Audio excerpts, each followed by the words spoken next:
கடையில் வாங்குற வடை மட்டும் மேலே நல்லா கிறிஸ்பியாக உள்ளே நல்லா சாஃப்டாக இருக்குதுன்னு நினச்சிங்கன்னா நான் சொல்கிற சின்ன சின்ன டிப்ஸை யூஸ் பண்ணி பாருங்கள். கண்டிப்பாக பர்ஃபெக்டான ஒரு வடை வந்து கிடைக்கும். ஹாய் ஃப்ரெண்ட்ஸ், வணக்கம், welcome back to my channel. வடை செய்கிறதுக்காக 2 ஹவர்ஸ்க்கு முன்னாடியே வடைப்பருப்பை நல்லா ஊற போட்டு வாஷ் பண்ணி எடுத்தாச்சு. இதை ஒரு மிக்சர் ஜாரில் சேர்த்திட்டு கொஞ்சமாக கல்லுப்பு வந்து சேர்த்திக்கலாம். வடை செய்யும் போது நம்ம மாவில் வந்து அரைச்சதுக்கப்புறம் உப்பு சேர்த்தக்கூடாது. மாவு அரைக்கும் போது ஜார்லேயே கொஞ்சமாக உப்பு சேர்த்தி அரைச்சிக்கணும். அதுலேயும் நிறைய வந்து உப்பு சேர்த்தக்கூடாது. வடைக்கு கொஞ்சம் நம்ம நார்மலாக சாப்பிட்ற உப்பை விட கொஞ்சம் கம்மியாக சேர்த்தனோம்னா தான் டேஸ்ட்டாக இருக்கும்.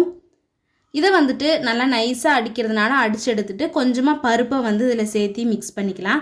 அப்படி இல்லைன்னா ஒன்றும் பாதியமாக அடித்தோம்னாலும் பருப்பெல்லாம் இடையில வரும்போது நல்லா கிறிஸ்பியாக இருக்கும்.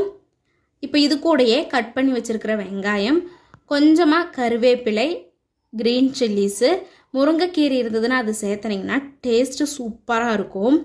கொஞ்சமாக சோம்பும் சேர்த்திட்டு இதை எல்லாத்தையுமே நல்லா மிக்ஸ் பண்ணி விட்டுக்கலாம். ஏன்னா உப்பு எல்லாமே நம்ம இதில் சேர்த்தியாச்சு. நம்ம போட்டிருக்கிற பொருள் மட்டும் இதில் நல்லா கலந்து வர அளவு நல்லா மிக்ஸ் பண்ணிவிட்டு இப்போ எண்ணெய் வந்து நல்லா ஹீட் பண்ணிடலாம். எண்ணெய் எப்படி நல்லா சூடாக இருக்குதுன்னு தெரியும்னா ஒரு சின்ன பீஸ் எடுத்து அதில் போட்டோம்னாலே கீழே போட்டதும் அது மேலே வந்துடும். அப்படி இருந்ததுனாலே எண்ணெய் நல்லா சூடாக இருக்குது. வடை போடுறதுக்கான பதம் வந்து கரெக்டாக எண்ணெய் காஞ்சிருக்குதுன்னு அர்த்தம். இப்போ ஒவ்வொரு வடையாக நம்ம வந்து தட்டி சேர்த்திக்கலாம். வடை தட்டும் போது உங்களுக்கு கையில் தட்ட வரலன்னா ஒரு வாழை இலையோ அப்படி இல்லைன்னா பிளாஸ்டிக் ஏதாவது பேப்பரில் கொஞ்சமாக ஆயில் அப்ளை பண்ணிவிட்டு ரவுண்ட் பண்ணிவிட்டு நம்ம தட்டி வடை சேர்த்தனோம்னாலே வடை வந்து நல்லா ரவுண்டாக வரும். இந்த டிப்ஸை நீங்கள் யூஸ் பண்ணி பாருங்கள். கையிலேயே தட்டுற மாதிரி இருந்ததுன்னா ஒரு கையில் பால் பண்ணிவிட்டு இனியொரு கையில் கொஞ்சமாக எண்ணெயோ தண்ணியோ நனைச்சிட்டு அதுக்கப்புறமா நம்ம தட்டி போட்டோம்னாலும் வடை வந்து நல்லா ஷேப்பாக வரும்.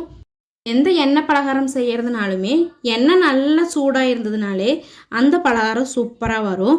நீங்களும் இதே மாதிரி ட்ரை பண்ணி பாருங்கள்.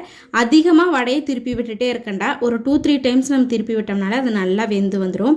வீடியோ பிடிச்சிருந்ததுன்னா லைக் பண்ணி சப்ஸ்கிரைப் பண்ணிக்கோங்க. தேங்க்ஸ் ஃபார் வாட்சிங். Bye bye.